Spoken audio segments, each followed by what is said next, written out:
ராத்திரியில் எழுந்திருந்து தன் 2 மனைவிகளையும் தன் 2 பணிவிடைக்காரிகளையும் தன்னுடைய 11 குமாரரையும் கூட்டிக் கொண்டு யாக்கோப்பு என்ற ஆற்றின் துறையை கடந்தான். அவர்களையும் சேர்ந்து ஆற்றை கடக்க பண்ணி தனக்கு உண்டான யாவையும் அக்கறைப்படுத்தினான். யாக்கோபு பிந்தி தனித்திருந்தான். அப்பொழுது ஒரு புருஷன் பொழுது விடியும் அளவும் அவனுடனே போராடி அவனை மேற்கொள்ளாததை கண்டு அவனுடைய தொடை சந்தை தொட்டார். அதனாலே அவருடனே போராடுகையில் யாக்கோபின் தொடை சந்து சுருக்கிற்று. அவர் நான் போகட்டும், பொழுது விடுகிறது என்றார். அதற்கு அவன், நீர் என்னை ஆசீர்வதித்தால் ஒழிய உம்மை போக விடேன் என்றார். அல்லேலூயா.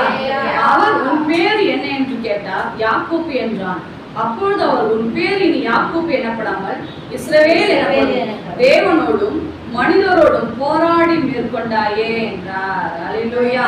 அப்பொழுது யாக்கோபு, உம்முடைய நாமத்தை எனக்கு அறிவிக்க வேண்டும் என்று கேட்டான். அதற்கு அவர், நீ என் நாமத்தை கேட்பானே என்று சொல்லி அங்கே அவனை ஆசீர்வதித்தார்.